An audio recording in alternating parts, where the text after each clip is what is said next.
Okay, so my name's Shaun. I'm a rope access supervisor and also NDT inspector in the energy sector, oil and gas. Worked on nuclear power plants, British Steel, but mainly work on tankers, floaters like semi-subs, FPSOs, and obviously production platforms, the traditional rig. So yeah, that's who I am and what I do.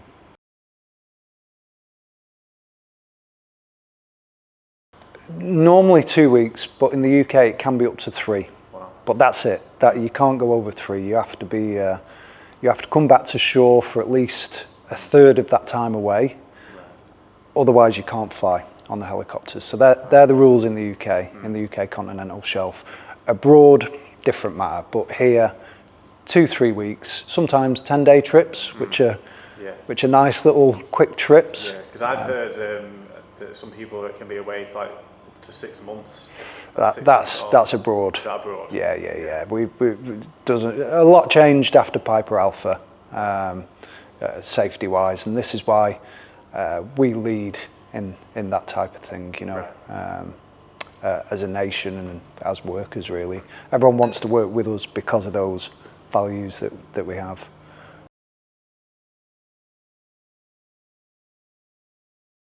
So depends when your shift starts, but normally get up pretty early. If you want to hit the gym as well before shift, you're probably up at 3:30, 4 o'clock. Wow. You obviously get a shower, get dressed, go down, have your breakfast, and then you're into meetings and briefings about what's happening in the day, what happened the night before on night shift. Someone might have dropped something or got injured, or something positive might have happened, so the guys are getting praised for that. But normally we have a little brief in the morning about what everyone's doing, so we're clear on the day ahead. And then we wait for permits, because you cannot work without permits. There's a lot going on offshore, so you might have one guy, might be a crane driver, for instance. He's got to do lifts with the deck crew. Well, you can't lift something over another work party. So all this type of thing needs to be worked out before things start.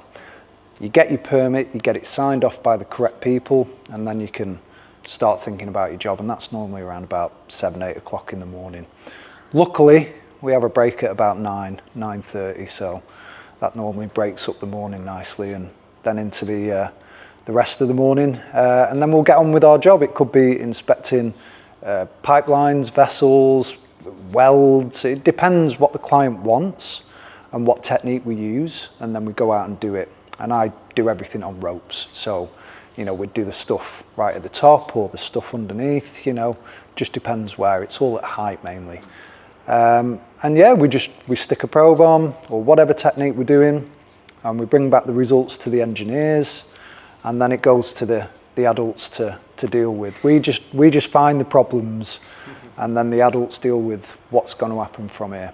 But that's normally sort of a day. Obviously, we have an afternoon break. We have our lunch, which is all put on for us. It's like a bit of a buffet type situation. So if you like posh school dinners, you'd like it offshore. It's all free, which is great. You get 3 meals a day. As much coffee as you pretty much want. Biscuits, which is a nice touch. And then it's evening time. So once you come off shift, unless we have a muster, which is like could be a practice to abandon platform or whatever it may be. It's basically like a big register like you get at school. Everyone's name's ticked off. You're at the correct lifeboat station in an emergency, and then if something does happen, everyone's ready to vamos, as the Spanish would say.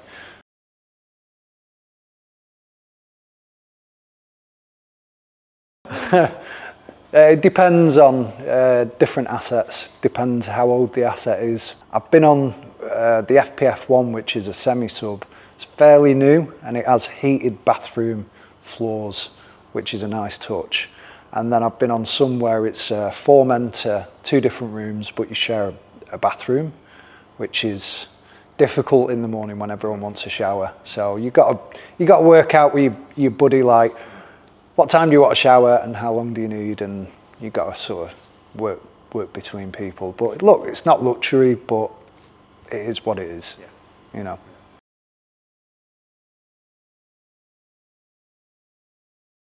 I've been out all sorts of different types of settings, from Airbus to working for Thames Water, British Steel, this, that, going offshore. Until I was aware what a ProLock was, I'd never actually seen one, although I've probably been past 1 million of them. No word of a lie, the last 2 assets that I've worked for is the Scott and the Buzzard, 2 of the UK's biggest producers, and they're run by CNOC, which I believe is one of your clients.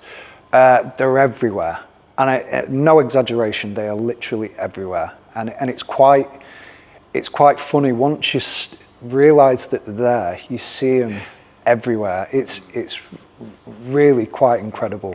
And obviously they're used for the things that they're supposed to be used for, like valves that should be closed, so they're locked off. But it also could be used for something that's defective, and they have it locked off on there with a defective tag. Just depends on the scenario. But you can use them for, you can use them for all sorts of different bits and pieces. If you want to just secure a ladder, say a storm's coming in, like Storm Amy we had end of last year. That was quite bad. We picked up a bit of damage on the Scott there. Not a lot, just a few bits and pieces came off. Well, if you want to secure anything, so they're not just used for the valves.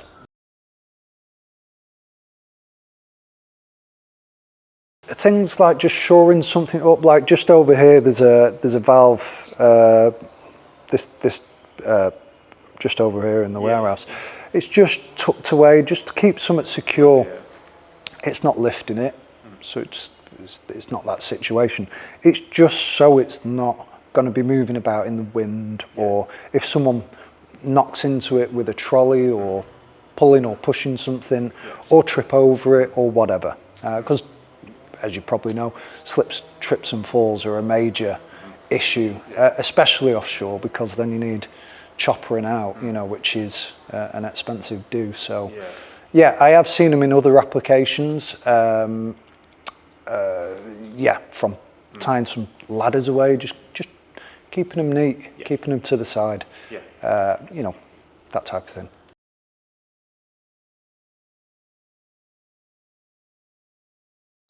Yeah, certainly offshore, because you've got to think about how anything is getting to these platforms in the middle of the sea. They're coming out on boat. That's how they're coming out, right? And everything costs money, weight, etc. So if you've got a box of ProLocks that weighs the same as our chain, well, you're saving big time on weight, which is saving money, for whoever's paying for it. 100%. So yeah, I don't see that type of thing out there. It's ProLocks everywhere, and I'm not just exaggerating. They are literally everywhere. If you saw it, you wouldn't believe it, but they're everywhere. My friend Jake, who I worked with on the last place, he's from Bispham. All right. Yeah, so he's a local boy like me. And I said, we're climbing through these pipes to go and inspect something. And I said, just, you see that there? And he's like, yeah. I'm like, tell me what the phone number is on it. And he went, it's 01253. And I was like, yeah, it's 01253. I said, yeah, it's Blackpool. He's like, no way. And he's like, these are everywhere. And I'm like, yeah, I know, they're from Blackpool. Wow. So yeah, he was quite, but there's not many of us from Blackpool offshore. We're few and far between. Really? Yeah, there's a few, but we're spread out a little bit. But yeah, he was pretty, he couldn't believe it.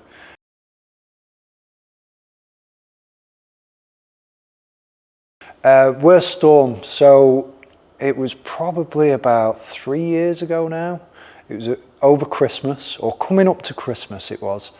And I was on the Scott platform, which if you Google the Scott, she's a big girl, she's 2 jackets, which means the legs are the jackets, 2 top sides connected by 2 bridges. She's a big old girl, and she's a big producer as well. She makes some noise. She goes for it. And so I've just landed. I think I've been there 2-3 days, and I think it was like a Wednesday morning, and my missus phoned me up. It was about 9:15 in the morning. So I'm on break. I've got my phone, and she rings me up and she goes, "Don't stress, but I've just had a car crash. She's crashed my car, right? She's been in my car, crashed it." I was like, "Oh." So I'm like, yeah, immediately stressed. So I'm like, down tools. I've gone to see the OIE, my boss, the operational installation engineer, and then we went to see the OIM, the manager of the installation, to get me off, right? The only problem is the seas were about 12 meters, which they're big seas, and the wind was blowing at about 80 knots, that's pretty fast. So there was basically no chance of getting me off. The helicopters don't fly in that sort of stuff, and you don't have a vessel to sit there in case the chopper goes in and then they rescue everyone. The vessels are just way off, riding the waves. But that was pretty bad. Put it this way, during that storm, I was sat down on the toilet, and you could feel the whole platform swaying. And this thing's fixed to the seabed, and I don't know what tonnage it is, but it's thousands and thousands and thousands of tons, and it was moving a lot. And there's nothing that you could have done, but you just had to wait it out. You just have to wait it out. You can't go outside, just in case of something comes off the platform and hits you, because there's could dislodge something, and that'll be it. All she wrote. So, and if you go in the sea, you're done for. That's it. There's no surviving that. They won't even find you. Yeah. Shark food. Yeah, pretty much. Yeah. Wow. So that's probably the worst one. But probably the worst vessel I've been on was a semi-sub. So they're like squares. They're not like boats. They're like a square. They look like underneath the water, there's like 2 submarines joined together, and then a top side, which is where the production is. And they gyrate. They don't go like this, like a boat, which you can deal with. They go round and round and round, and that makes me feel sick. Yeah, it doesn't have to be bad weather for me to not feel great on them. Yeah, semi-subs. But listen, it's all money, isn't it? So. Exactly. Yeah, it wears off pretty quickly. Yeah, I normally fall asleep on the tarmac, and then it wakes me up when we're 5 minutes out, and they give you an announcement that we're landing. Yeah, everyone just falls asleep. Everyone, besides the pilots, thank God. Yeah, everyone just falls asleep. The first couple of chopper rides, you're like, oh, chopper, but you just fall asleep. Earplugs in. Wow. How long's the journey? Depends where you're working. The Buzzard is about 25 minutes off, Dice, Aberdeen. So it's pretty close. So are the captains, they're pretty close. But some of them you can fly a long way, sometimes 3 hours. If you're flying all the way from Aberdeen off Shetland. But sometimes, and it depends on what's going on, but they'll take a fixed wing to Shetland and then a chopper out from there. But you can be on them quite a while. Yeah. Depends how big it is. Scott can have over 200 POB persons on board, and so it's a lot of people. Obviously, there's a lot of people on nights because it's 24-hour production. But yeah, the big ones, 200, something like that. Yeah. Quite an operation then. Huh? Quite an operation. Oh, it's amazing. It's like a little city out in the sea, because you've got your medics, you've got your cooks, you've got your cleaners and your stewards. You've got all your scaffolders and all the people that make things work, all the production guys, mechanics. you name it, crane drivers, people who fix the cranes, you know, it's every job that you can think of in industry is out there. Yeah. Because it has to be, otherwise it can't keep on working.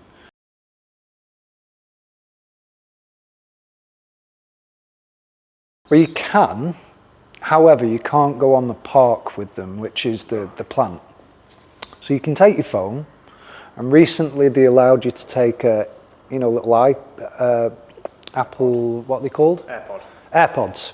So I don't have them, I have the over-the-ear things, but they were banned to go on the chopper. They've just been made, you know, deemed safe or whatever. But yeah, once you get there, we stay in it's called the TR, the temporary refuge, and that's where we eat, sleep, work out, you name it. It's like a tiny part of the platform that's safe and protected from everything else. And you can use your phone in there, you know, no problem, and iPad and laptop, whatever. But when you're out working, everything has to be intrinsically safe. So it can't cause a spark and ignite gas if there is any. So yeah, so you can, but you can't. Yeah.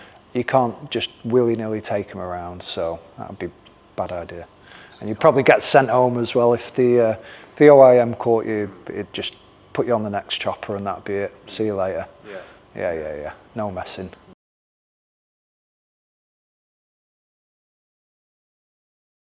You'd need permission off your employer, off the client, because the client pays for your helicopter ride, and the people who own the helicopter. So it would be a bit of a process. But yeah, so when we get to the heliport, just to explain this, so we get there normally pretty early, and we will be called through, and it would be a lot like you going through a normal security thing, you know, at Manchester or whatever. So you'd have a pat down, you'd be told to turn your phone off, and then you'd have to watch a video about, you know, the flight and what happens in an emergency, etc. But your phone would normally be on your inside pocket. You'd wear a survival suit, so if you go in the drink, it keeps you warm, and you've got a life jacket with basically compressed air. So if you do go underwater in the helicopter, for instance, you've got like a little scuba device, if you will. You just pop it in and you swim out. And that's what you have on you, but your phone is in your pocket. So even if you saw a UFO flying there, you wouldn't be able to take a picture because it's away. No one will believe you. No one will believe you. But yeah, I've seen some interesting stuff out of the helicopter as well. Brocken spectres. You'll have to Google that. Yeah, Brocken spectre. Yeah, there we go. What's that? Well, you'll have to Google it. Yeah. Sounds like something inappropriate. It's no. It's like the sun reflecting off the helicopter, and it projects a shadow of the helicopter on. It needs to be a bit misty, a bit foggy, but not too much. You get it when you're walking in the mountains and stuff as well. You get Brocken spectres up in the mountains, and it basically creates a rainbow around whatever the sun's hitting, which in this case it's the shape of a helicopter. Wow. So that's pretty interesting if you've never seen one. Brocken spectre. There we go. Thank you very much for your time. Thank you. No, pleasure. No problem. Well, great.